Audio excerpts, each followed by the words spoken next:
حکایات Saadi, ایک نوجوان بادشاہ کا دلچسپ واقعہ۔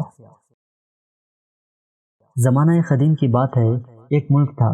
اس کا ایک رول بنا ہوا تھا کہ ہر 3 سال بعد اس ملک کا بادشاہ تبدیل ہو جاتا، اور جو بھی نیا بادشاہ آتا تھا پوری رعایا اس نئے بادشاہ سے ایک وعدہ لیتی تھی کہ جب 3 سال مکمل ہو جائیں گے تو بادشاہ خود بخود اپنے عہدے سے دستبردار ہو جائے گا، اور اس بادشاہ کو ایک دور دراز جزیرے پر چھوڑ دیا جاتا تھا جہاں سے وہ کبھی واپس نہیں آ سکتا تھا۔ ایک مرتبہ ایک بادشاہ کے 3 سال مکمل ہوئے تو سب لوگ اس بادشاہ کو بہترین لباس پہنا کر اس جزیرے پر چھوڑنے کے لیے گئے۔ جب چھوڑ کر واپس آ رہے تھے تو سب نے ایک منظر دیکھا کہ ایک سمندری جہاز تھا جو کچھ دیر پہلے تباہ ہوا تھا۔ وہاں ان سب لوگوں نے ایک نوجوان کو دیکھا جو اپنے آپ کو بچانے کے لیے لکڑی کے ایک تختے کا سہارا لے رہا تھا، اور بہادری سے اس نے اپنے آپ کو بچا لیا۔ تو سب نے کہا کہ اگلا بادشاہ یہ ہوگا۔ اس نوجوان کو اپنی کشتی میں بٹھایا، اپنے ملک لائے اور اس سے کہا کہ ہماری بستی کے یہ رولز اینڈ ریگولیشنز ہیں، تم اگلے 3 سال کے لیے بستی کا بادشاہ بن جاؤ۔ اس نے کہا نہیں، مجھے اس میں دلچسپی نہیں ہے۔ جب لوگوں نے کہا کہ تم 3 سال کی بات کر رہے ہو، تم شاید 3 منٹ میں ڈوب جاتے، زندگی کا کیا بھروسہ، زندگی مل گئی ہے، عیش کرو۔ بالآخر وہ شخص مان گیا اور بادشاہ بن گیا، اور کہا کہ مجھے سارا خزانہ نہیں چاہیے، میں تنخواہ مقرر کر لیتا ہوں۔ اب یہ تنخواہ اس نے رکھ لی اور باقی سارا مال لوگوں کی فلاح و بہبودی کے لیے خرچ کرنا شروع کر دیا۔ لوگ حیران کہ یہ 3 سال کے لیے آیا ہے اور عیاشی بھی نہیں کر رہا، پتہ نہیں 3 سال بعد کیا ہو۔ اب یہ بادشاہ سادہ لباس پہن رہا ہے، سادہ غذا کھا رہا ہے، یہاں تک کہ بادشاہ بننے کے بعد وزراء کو بلایا اور کہا یہ بتاؤ، یہ جس جزیرے میں تم چھوڑ کر آتے ہو وہ کہاں ہے، میں وہ دیکھنا چاہتا ہوں۔ بادشاہ نے کہا تو بادشاہ کی خواہش کا احترام کیا گیا اور اس بادشاہ کو جزیرہ دکھانے کا اہتمام کیا گیا۔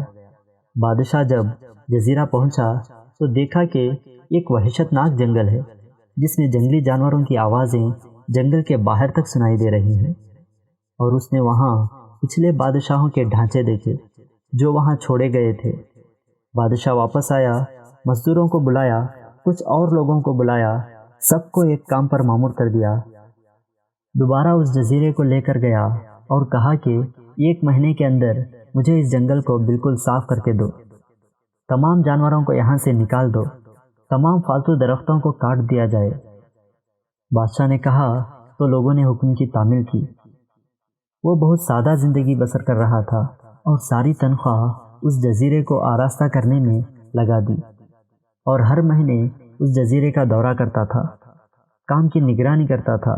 پہلے مہینے میں جنگل ختم ہو گئے، پھر بادشاہ نے حکم دیا جزیرے پر مختلف باغات تعمیر کیے جائے۔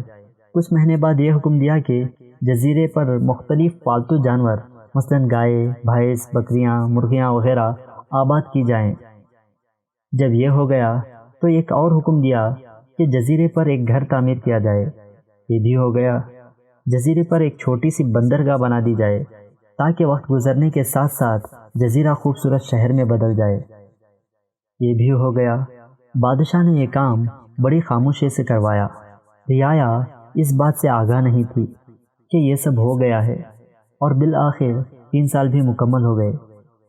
حسب روایت رعایا نے بادشاہ کو بڑا قیمتی لباس پہنایا، ہاتھی پر بٹھایا گیا تاکہ اپنے بادشاہ کو خیر آباد کہا جائے۔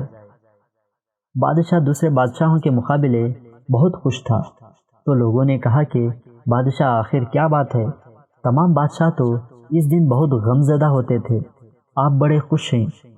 تو بادشاہ نے جواب دیا کہ مجھ سے پہلے والے بادشاہ اپنا سارے کا سارا جوش اس 3 سال بادشاہوں والی زندگی سنوارنے میں لگا دیتے تھے، اور جہاں انہیں باقی کی زندگی گزارنی ہوتی تھی وہ محلات اور حکومت کی رنگینیوں میں گزار دیتے تھے۔ میں نے ایک سودا کیا، میں نے 1 سال کی زندگی بڑی سادگی سے گزاری اور مستقبل کی زندگی کو سنوار لیا ہے۔ اب میں وہاں پرسکون زندگی گزاروں گا، اس لیے میں آج بہت خوش ہوں۔ سبق: ہمارے اور آپ کے پاس بھی دو جزیرے ہیں، ایک کا نام ہے دنیا اور ایک کا نام ہے آخرت۔